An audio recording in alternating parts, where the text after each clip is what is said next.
We'll do a pro and con, because we have some people here that would like to speak, if we have the time. Name and residence. Adrian Bradford, and I live in Lyle. In the mid-'80s, the very specific urban growth boundaries were established in Clickahaw County. They were established at the same time that the Columbia River Gorge Commission was established. November 17, 1986. Do either of you believe that those existing urban growth boundaries are a limitation or a great asset to Clickahaw County? You're first, I think. They're an asset in some places and a great limitation in others. In Dallasport, they're a great asset to us because they were very generous as far as where that urban growth area, and that's part of the reason we focus so much of our economic development there. Now in Lyle, and some of the Lyle specifically, and that might be, it's my hometown, and so it is. In Lyle, it's a huge detriment that was an extremely abbreviated. There was no rhyme or reason to how that boundary got established, and we've worked. I worked before I was a county commissioner to see about, let's get some reasonable revisions to that boundary. As a commissioner, that's been a high priority for me as well. As you probably noticed, nothing's happened, and that is really a result and an indication that the Gorge Commission is not. I don't want to bash any of the Gorge Commissioners here that might be here, but it's not a very easy agency to move. They're kind of monolithic. They don't. I don't want to necessarily say them so much as there are special outside third-party interests that terrify everybody with lawsuits. But in Lyle, that urban area has got to get, because it is a terrible constraint on that community. And you can tie kind of the economic development, what's happened in Lyle, and the decline there to when that happened, as far as that their opportunity for development got taken away.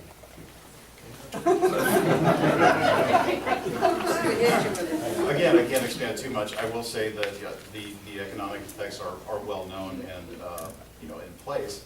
This is something that we have to deal with. If the residents of District 2, which is where Lyle resides, wanted me to spend time looking into a lobbying effort to have those boundaries removed or expanded, then I would do that. Okay, thank you.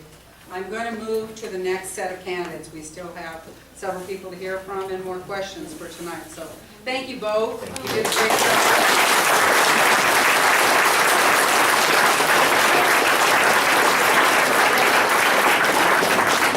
Please have Lori Hofter and David Cannell come up.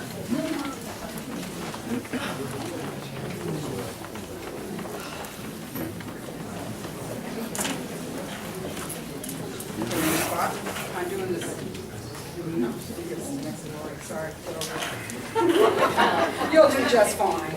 I'm doing this backwards alphabet thing, so David, I'm going to let you first tonight.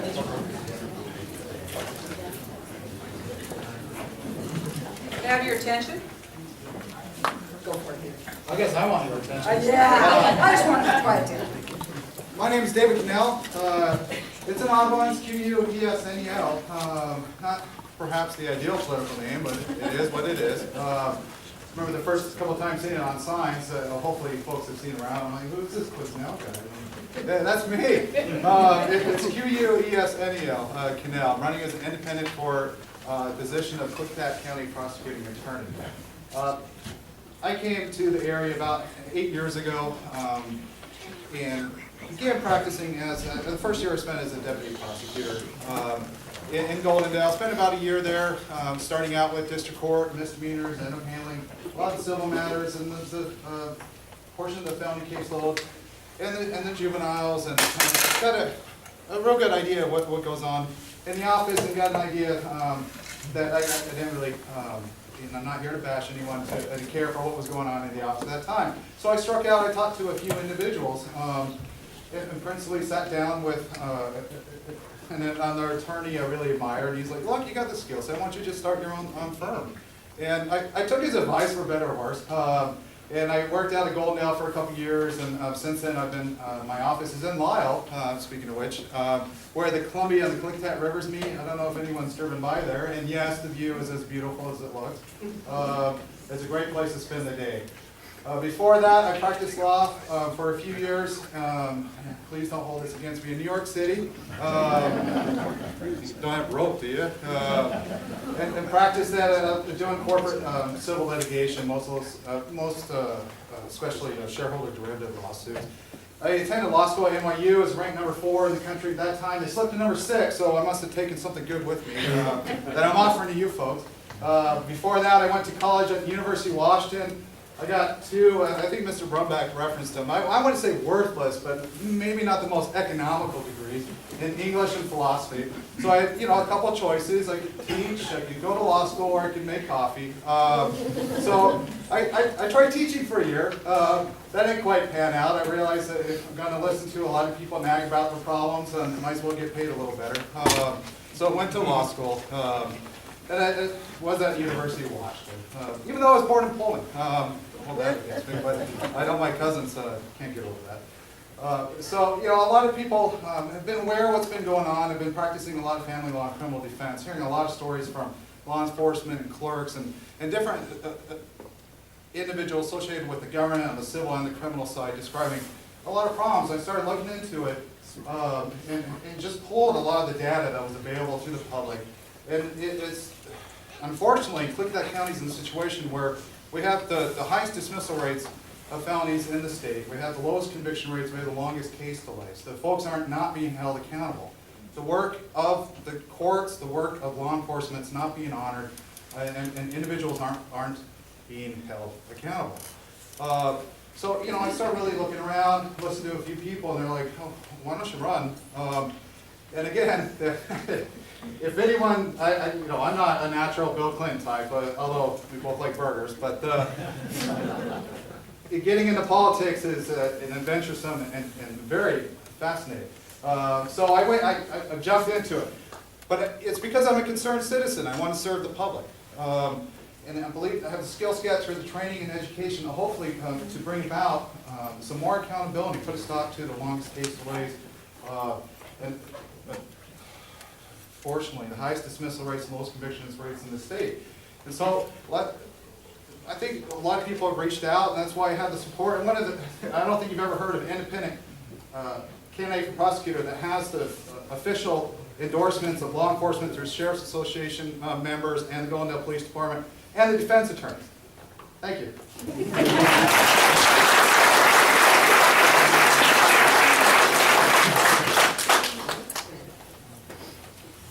Hello, my name is Lori Hoffner. I'm going to tell you a little bit about who I am. I'm actually the first in 4 generations not to be born in Klickitat County. I was born in Kirkland. My parents, when they retired, came back here. I met my husband, who's a cattle rancher, so I'm from the city. He's got the country. I'm a cancer survivor. I'm the first in my family to ever graduate from college. I'm a fighter, and I understand our community. I understand the balance of the things in our community. When I took office 3 years ago, we had some problems, a lot of problems. And I'm not saying that I fixed everything, but I made 3 promises when I came in. I promised to reduce the outsourcing because I think, number 1, we had to stop the flow, hundreds of thousands of dollars of taxpayer money outside. It needs to come back to our county, and it needs to go to services that serve our community. The second was to increase the conviction rates. We hear a lot about how we're the worst. I've actually increased our trial conviction rate by 20%. We continue to do so. What that means is when we take cases to trial, we're winning. Juries are saying these are important trials. We agree with your decisions. It's important that if we're going to use the resources and we're going to go to trial, that it's meaningful, and that those things, there's a reason why we're putting them in prison. And the other was to restore the victim's confidentiality in our county. We talk about delays, and we talk about these dismissals. One of the most important, I think, and meaningful tools that we have as a prosecutor is that time between charging and incarceration. During that time, we have a lot of leverage on those people. We talk about what drives, and Jeff Baker touched on this.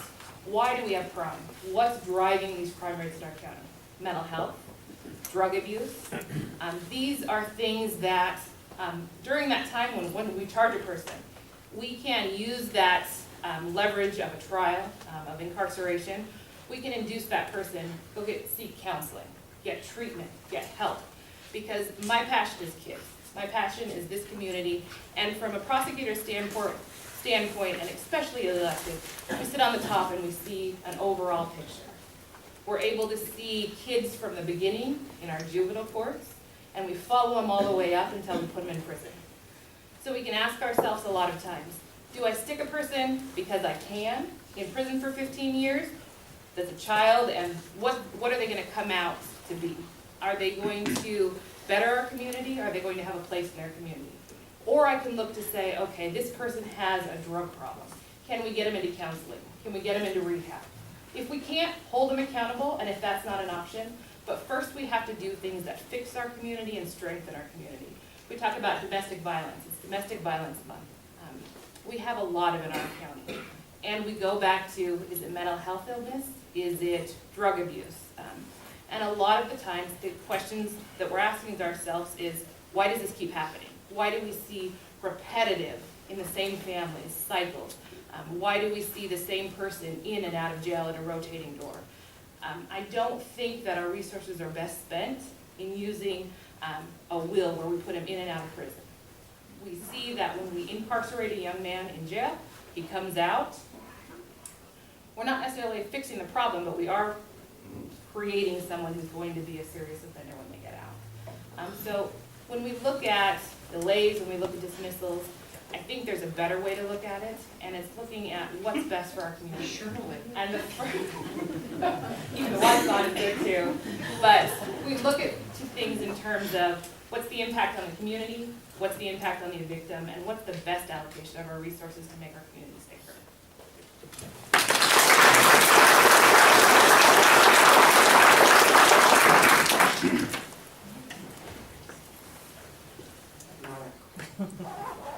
Your name and where you're from? Corey Reese, White Salmon.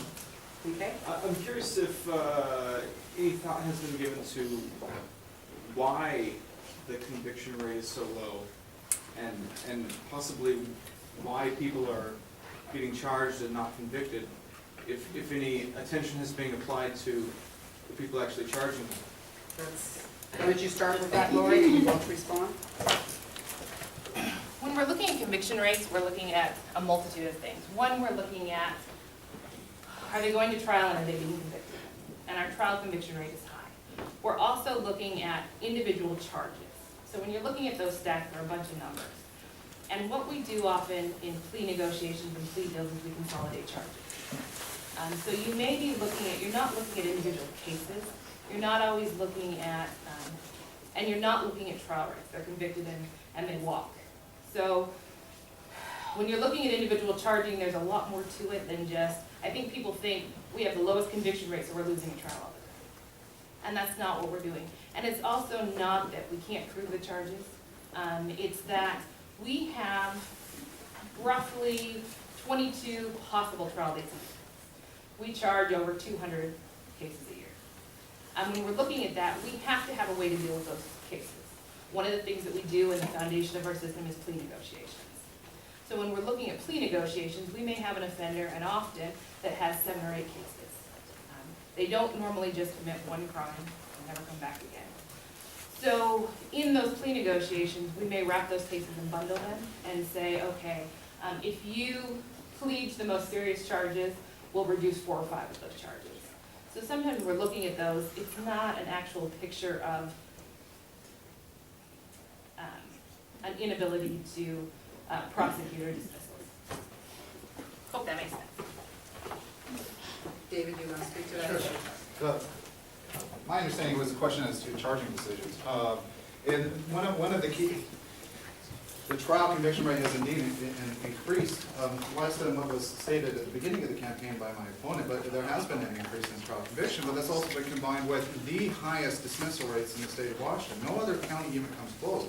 Last year, we dismissed over half the felony cases in our county. No other county even came close. So a lot of the initial charging decisions, I think, has been a part of the problem. It's not not the sole factor by any means, but I believe is one of the important factors is that the original charging decisions is not following the law. Under RCW 9.948.411, it lays out guidance for prosecutors to consider the evidentiary sufficiency of the information they have upon the completion of investigation when referred from law enforcement. There's only a couple of small exceptions for charging before an investigation is complete, usually bind offenses with a fear of the defendant fleeing or something like that. Normally, charging decisions require, and I'm talking about felonies, we're talking about the big stuff, a determination more than simple, the standard being used right now is a probable cause. That's enough to arrest somebody. That's enough to not lose your law license as a prosecutor if you file the charge. Under the law put forward in the RCWs, it's not enough to charge. If it's a serious violent offense, there needs to be a probability of conviction before a jury, meaning a chance of beyond a reasonable doubt. If it's a non-violent, it needs to be a higher standard. So a lot of the charging is not working out, and there's just, I have to stop. Well, the question was, because you talked about accountability, and so if we have the lowest, or the highest rate of throwouts, right, then obviously the accountability is not being applied to the right We're people. going to address that maybe in another question. So we're going to talk about, we'll talk about staffing and accountability in offices in a minute. Is there another question here? Your name, sir? Peter Leon from Wishram. State law states the 11 duties of a prosecutor. In a previous candidate's night, Lori gave her priorities as improving relations. This is a question for both of the candidates. So I this is agree. about their roles as a prosecutor? Yes, ma'am. Okay. In a previous candidate's night, Lori gave her priorities as improving relations with tribal leaders, crime prevention, and reflecting county values over law. For both of you, how do these fit into the statutory requirements of the office?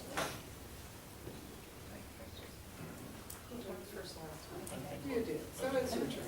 The role of a prosecutor, your statutory responsibility. Well, I guess it's not fair. My opponent posted the statute on our Facebook page yesterday. I've seen it before. I mean, there's 11 criteria, and I don't think there's any particular order or preference given by the legislature of the 11 duties. And some of them, improving relations with tribe is definitely nowhere to be found in that. The primary focus was on first advising the legislative body, the commissioners, representing the different county officials, representing the school boards, representing the state in any civil or contempt actions, instituting criminal actions, issuing warrants when individuals fail to appear. So, some unusual ones, an annual check to make sure the other elected officials post their bond. There's a provision for reviewing the cost bills submitted in criminal cases, but it's caveated by when the prosecutor's not available. So I haven't actually heard of a criminal trial without the prosecutor being there, but I guess the legislature at some point, I think it's a pretty old statute. There's a provision for the prosecutor to try to improve the criminal justice system and community involvement. And I guess it ties with the tribe, but we're not prosecuting tribal law in our court. And so there's a couple other odd ones. Tax bills and the bond for the other electeds always kind of cracks me up. So you always checking on them, I'm sure. They enjoy that. So. All right, thank you. Community safety is one of the important responsibilities in our office, and it does tie into that. One of the things that we are responsible for is coroner in my office, and we've had some serious safety issues because of the tribe being sovereign. When I took office, we had 3 lawsuits pending, and they all had to do with the fact that we didn't have a right to go on the tribal land, and the issues and the ineffective relationships between law enforcement, the county prosecutor, and the tribe. So it is my job to reduce civil liabilities for the county and make our community safer. By entering into cooperative agreements with the tribe, we can increase our safety. We can make it so that when we get a call, a 911 operator, we've had issues in Wishram where we had an actual murder, a man's throat was slit, and the first thing the officer said was, we can't go there, because they didn't want to get sued. We work with the tribe to make sure that that's not the first stop. The first thought is safety. We have these agreements in place, and both tribal police and our county sheriffs and our city police respond at the same time. Those cooperative agreements, we're not a separate nation. We have tribal land all over in this community. And so working with the tribe is incredibly important. We have joint responses on fires, we have joint responses on crime scenes, and that relationship is fundamental and vital to our community. Anyone that hasn't asked a question yet? I have one that was handed in, and this is from Wade Clifford in White Sound. And it's directed to one individual, but I'm going to share it with both of you. And what I'd like you to do is address what your past experience and your education will provide to you in prosecuting in this county, how your individual qualities will apply to the job. You're first.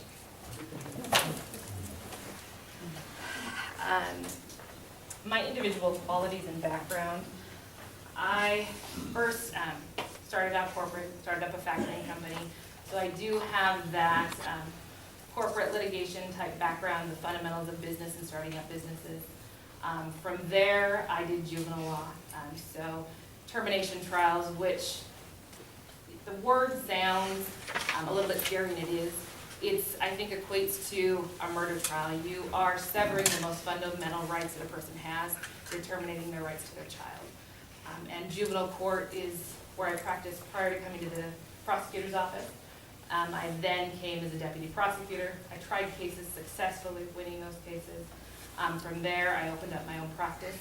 I was able to manage my office, and now I think I'm uniquely qualified. And also, that experience, book smart is one thing, practical application is another.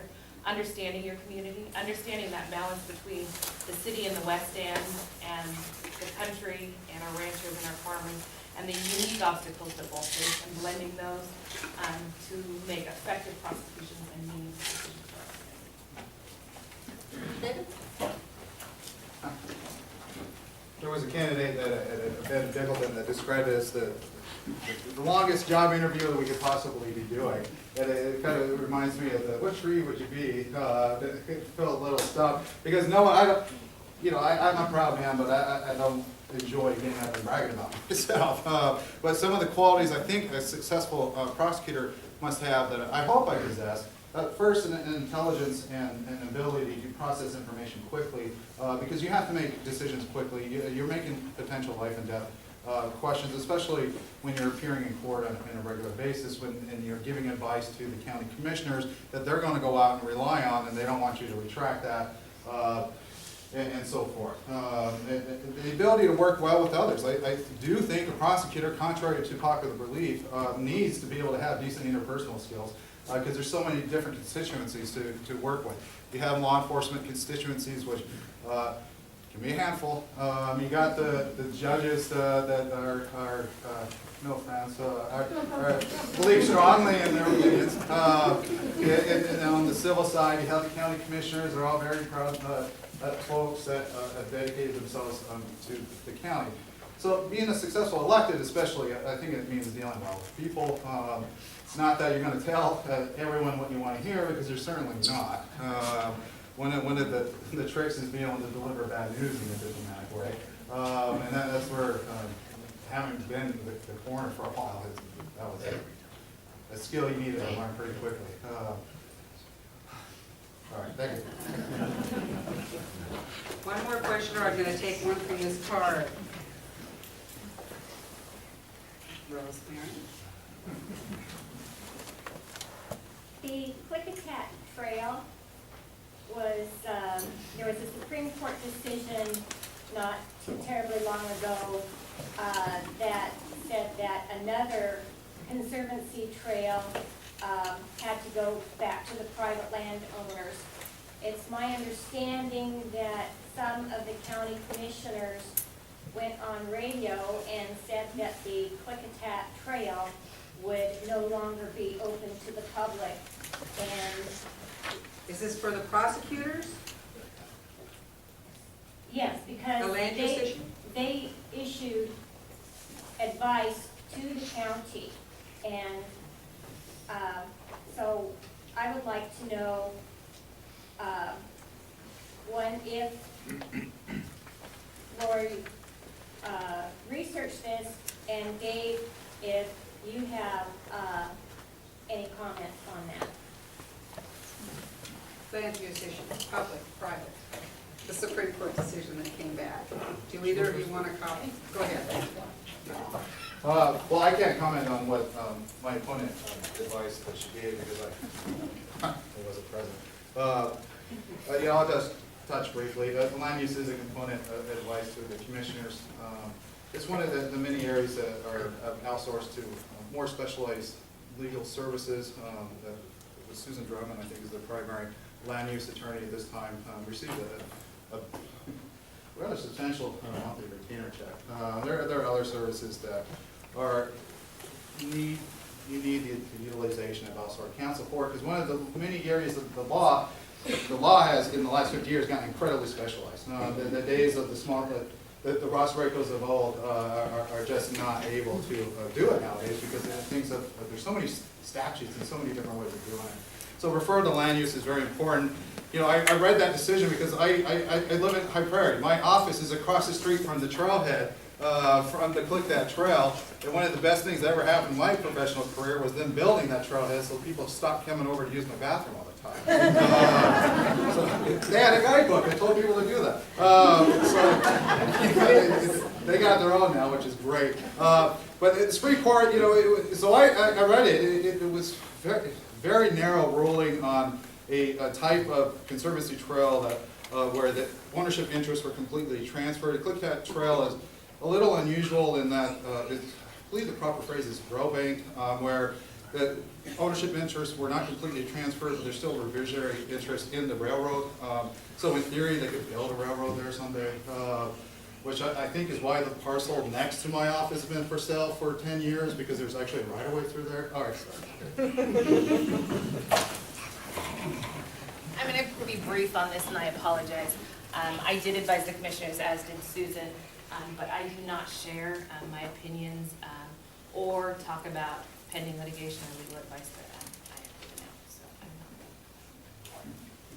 not. No problem. Thank you very much. I would like to take one more here.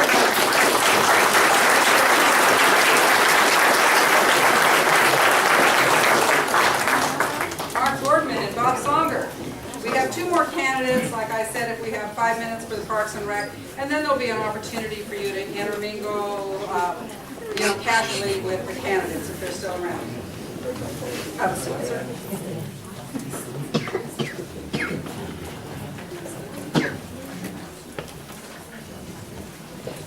And like my backward alphabet, I'm going to go with Bob Songer as the first presentation. Thank you for the groups that put this on, and thank you all for coming here. It's been a long night. I'll try not to get too long-winded. Can you hear me in the back? Now you can. Yeah, okay. I have a tendency to talk soft, so without a mic, sometimes it doesn't go that well. Anyway, I'm Bob Songer, a Republican candidate for Clickitat County Sheriff. My wife Fran is here with me, supporting me. I've lived in the county 15 years, was your range timber deputy for 13 years, until that contract was terminated, along with me, on January 10th of this year. Anyway, let me get into my experience, and I think for somebody running for sheriff, you need somebody that's qualified, that has experience. Now, I've been picked on because of my age, and I'm going to tell you right now, I'm a young 69. But what comes with age, folks, is experience and wisdom. I've been in the ditch. I've managed 14 and a half years in top management in law enforcement. I've hired people. I've had to fire people. I've done budgets. I've negotiated union contracts. I've done it all in management. Right? I was Clark County 20 and a half years. 6 and a half of that was as undersheriff. 281 employees, 350-bed jail facility, and a $14 million budget that I was responsible for to the sheriff. Fast forward, police chief, Elko, Nevada, 4 years. 52 employees, $3.2 million budget, and I had dispatch center as well as patrol administration, and I had the municipal airport responsibility under federal law. I established programs within both departments during my career, and that included national accreditation. I assisted in that. And I can tell you, when it comes to accreditation, it's great for a department. It's absolutely wonderful. It can help your insurance rates and risk management. But folks, I'm telling you, it's expensive. Don't get hoodwinked and think, well, I'll reach state accreditation or I'll get national accreditation overnight. It takes a long time, it takes a lot of commitment, and it takes a lot of commitment of money from the county commissioners to make it, because you have to redo your evidence room, you have to establish interview rooms, there's a lot of capital outlay involved, it gets quite expensive. Not against it, I'm just saying the public needs to know what is involved in the cost of accreditation. I am extremely proud of the fact I've got signature endorsements from over 600 citizens in Clickitat County. I've also got, and I'm humbled to have this, law enforcement endorsements for the first time in Clickitat County history, and they know both me and my opponent. And I got the endorsement, 41 out of 43 employees of the Sheriff's Office, union members, that's sergeants, deputies, corrections officers, 911 dispatchers, and also have Benton White Salmon Police Department commissioned officers and Goldendale commissioned police officers. I am proud to have those because they're local people. They're buying homes, they have their children in our community, in the schools, they have an investment in our community, and these are the men and women in the trenches doing emergency services day in and day out. So I'm proud that they have selected me as their endorsement for sheriff. And if I get elected sheriff, I'll put more deputies on the road. I'll flatten management out. We've got too many managers. I'll create community policing programs. And I know I'm running out of time, that's why I'm hurrying it up. I need your vote November 4th. Thank you.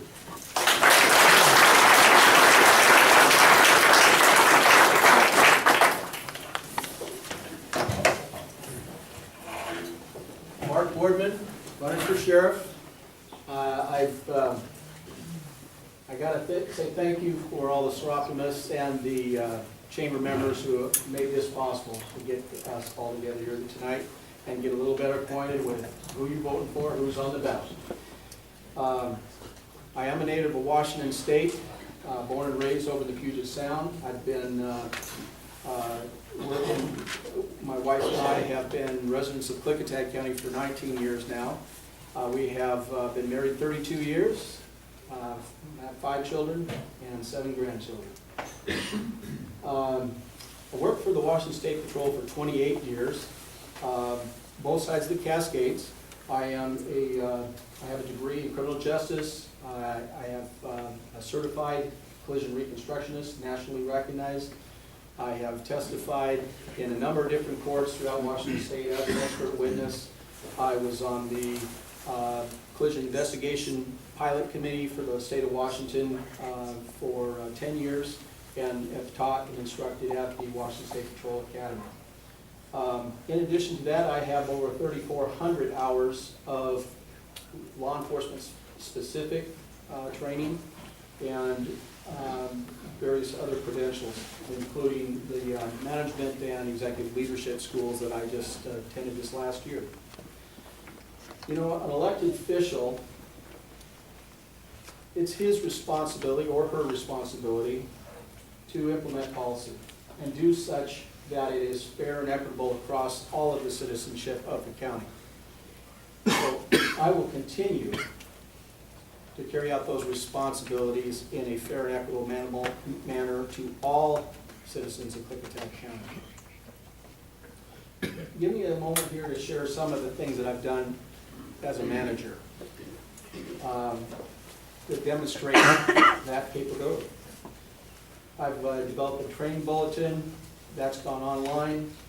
Daily, these employees are drilled on it. Increased training budget, protected the Marine Patrol Program, tire contract savings, ballistic vests for my transport jail deputies, standardized the weapon system for all our deputies, collaborated with anti-drug coalitions, improved union relationships, union relations, responded to the members' concerns, positive recognition forms we've developed, and get those out to the supervisors, problem-solving worksheets to create improvements, web-based policy manual that is updated and constantly current, scheduled accreditation audit, improved the patrol schedule, and gave back scheduling authority and responsibility to my first level supervisors, and developed a significant case log to get the information out, show off the activities of our deputies with highlights of what they've done, and that's been utilized by the local media. Most of these things are internal, but the end result is that if they are done within the agency, the end result is that the services are improved and increased for the citizens at large. My training is successful management, is innovative and current. My opponent is relying on experience from a minimum of 20 years ago, when last he worked at Alpha, Nevada in a supervisory capacity. If you have to go back about 25 years ago, if you consider the responsibilities of an entire sheriff's office with a jail and civil and patrol division. So a great deal's changed since 1990. Okay, the workforce has changed, the union contracts have changed, the expectations have changed there, technologies have changed, and wow, that goes quick. And the regulations that govern it. You know, he talked about having the support and endorsement of the deputies, but what he didn't tell you was that vote was taken last November before I was even in the race. Okay, there's much more to say. I will hopefully get to that in a minute.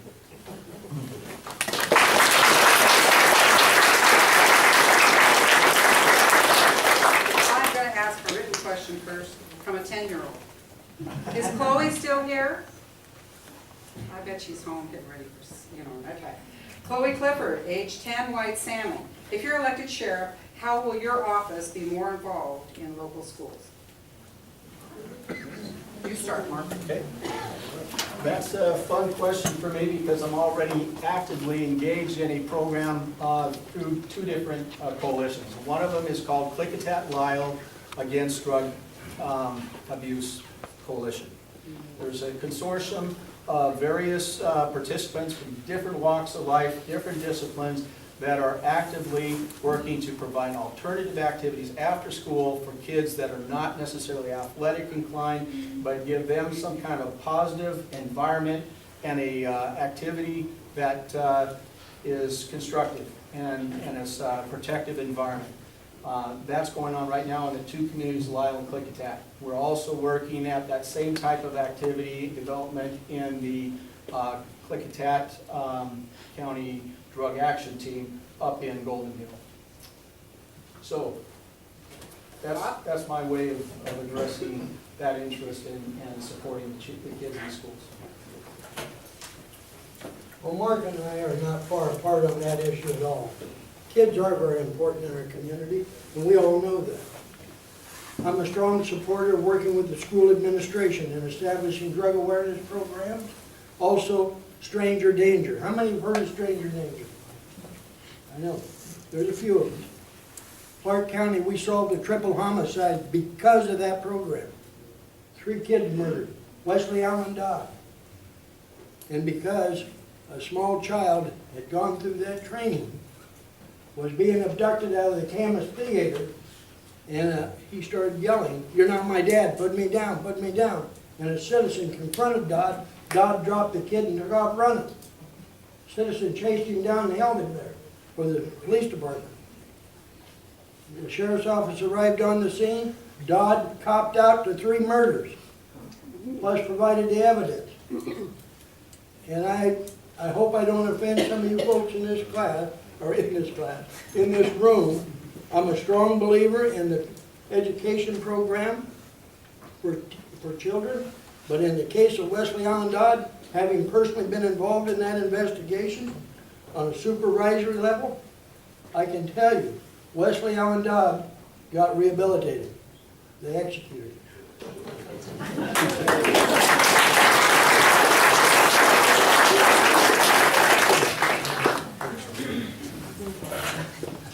Anyone who hasn't asked a question tonight? Law enforcement? Yes, ma'am. Susan Brown, Lyle. This question is for you, Mark. It sounds like you have a lot of interest in a supervisory position. You've got a lot of experience in the new technology and the new forward thinking. What are some of the things that you are wanting to implement if elected? Okay, and that's for both positions. And so, Well, one of the things that we've done is we've got a mobile data terminal. In lay language, that would be an onboard computer. That's wireless. So this is something that we've been researching since I came on board. We started the project back in February. It is moving forward. The product that we have rested on right now is called the GTAC, and what this does is it gives the officers in the car basically total independence from the office, so that with that tablet, they can go in and out of the office as necessary, but where they're at the scene, they can send that report and import all the photos and everything from that investigation immediately to a server at the office through this wireless connectivity. And this is done through a subscription through an already established phone network, wireless phone network.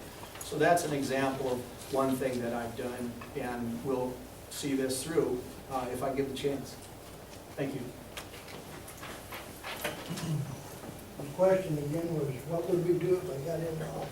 There's about a- supervisory issues and new technology and the directions that's going. Very good, that's a good question. A little background on my education. I got a GED, high school GED. Went in the Air Force, honorable discharge after 4 years, veteran. I have a 2-year associate's degree in police science, administration science, with Clark College, Vancouver, Washington. A bachelor's degree with administration of justice, University of Portland, Portland, Oregon. A master's degree in criminal justice, University of Portland, Oregon. That's my educational background. I've been in 3 academies. Basic Law Enforcement Academy for the state of Washington. It all applies. Nevada State Law Enforcement Academy and the FBI National Academy in Quantico, Virginia. I come to you with those kind of qualifications. Mark and I are not far apart when it comes to the issue of technology in our patrol cars. We are way outdated. We need to have that kind of technology in our patrol cars. Not only will it enhance the officer's ability to do their job, it'll save bundles of money on gas because they don't have to keep coming back to the office to do their reports. We are not far apart on that issue. Thank you.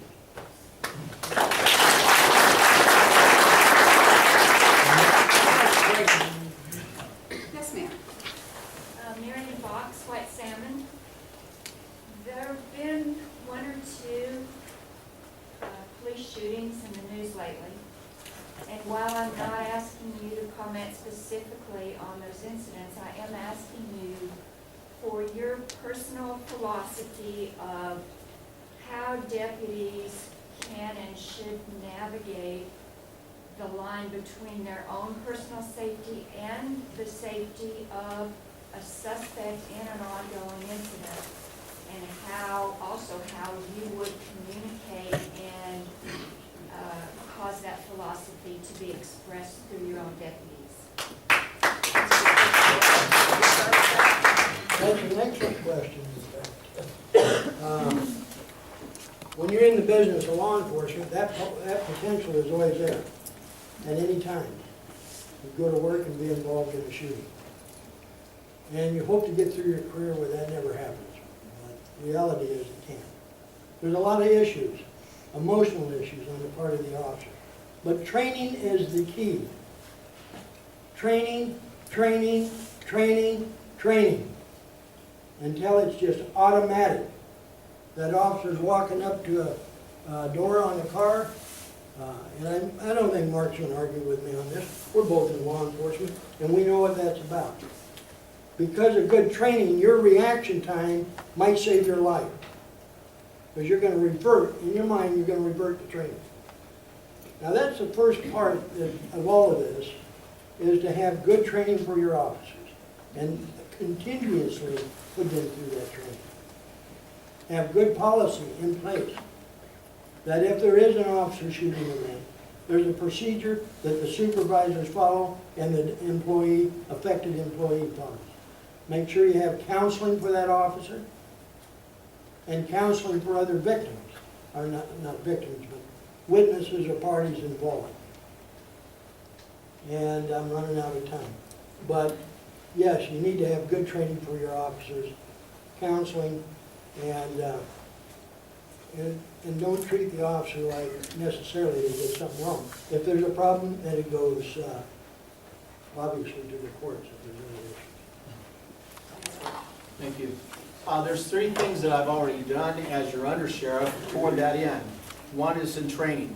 I have increased the training budget, and by virtue of doing so, I've been able to get a defensive tactics officer trained in 2-week school. He's back, he's young, he's vital, he's great. We had a vacancy in that position, so I've addressed that. On the use of force, training, the same thing applies there. The policy manual, this Lexapol, that is a web-based policy manual, it's constantly drilling, it's constantly reminding people of the correct procedure in a given scenario, so it helps ingrain that in their mind. As far as the matter of if you do have the unfortunate situation where you got an officer involved in a shooting, another thing that I've done that's ancillary to that is we've standardized the weapon system so that regardless of what you happen to carry on duty, and when you have involved in a shooting, you automatically have to turn in that weapon for ballistics test, and that goes away.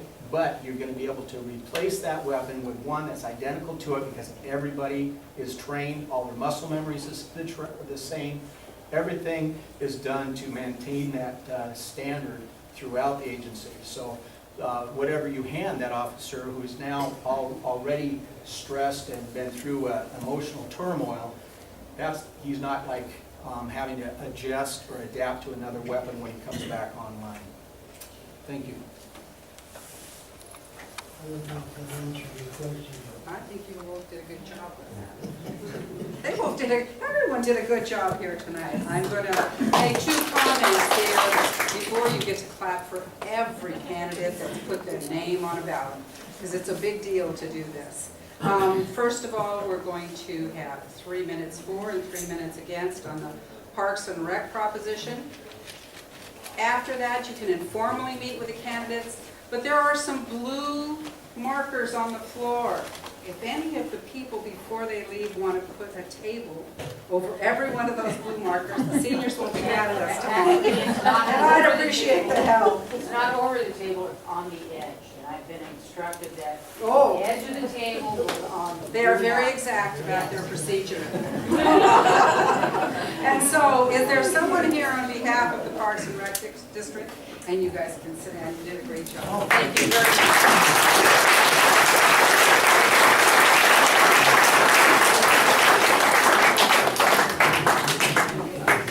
Have a seat. And is there someone going to speak against? Excuse me. And your name, please. No, no. We're going to be control.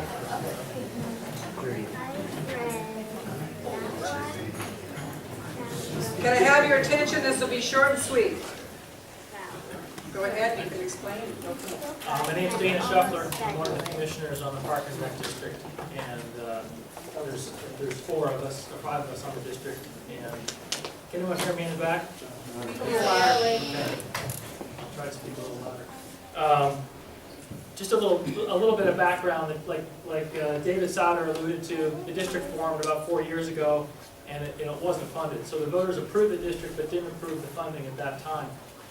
Since then, we've spent the last 4 years meeting with everybody we could and learning more about what the district needs and wants, from individuals to people like the City of White Salmon, or entities like the City of White Salmon, to White Salmon community youth, different sort of sports programs going on, and finding out what the needs were. And sort of over that time, we began to understand more about what the needs were and what the gaps were. And time and again, we found out that these organizations were here, but they were really struggling. There'd be a lot of ups and downs, loss of continuity when people would get tired, you'd lose those volunteers. And so in talking with them, we began to sort of understand what it was that we wanted to achieve by having a park and rec district. And so let me back up a second though and say that I'm a homeowner, and so are the other members of the board and the committee members that are on the committees of the district. I also have a daughter, so we have skin in the game, and we recognize that this money is coming out of everybody's pockets. But after the time that we put into this, we feel like, in looking at these issues, that it's really worth doing. That it's an investment in the future of our community, it's an investment in our children, it's an investment in our seniors and our adults, and it can lift the community to a higher level. So after the number of years that we worked on that, we came up with focus points earlier in the year to guide us in what we are trying to achieve in running this levy. And I apologize, I don't have them memorized, so I'm going to read them. You can also find them on our website. So we have the focus points on the website. We also have the full budget on the website. And I apologize that the budget wasn't able to go out sooner. But again, we have no money. We're all volunteers. We have jobs, families. We're doing the best we can. That's why we're here tonight, to get a levy passed. But the focus points that we came up with are what your vote will go for in terms of funding this. Hire staff to facilitate and coordinate district-wide activities for youth, adults, and seniors. After-school programs, summer youth programs, community education classes, collaborations with existing recreation programs. Number 2, provide access to safe aquatic facilities and parks. Provide district-wide transportation to existing aquatic facilities. Further the development of a regional aquatic facility. Support the development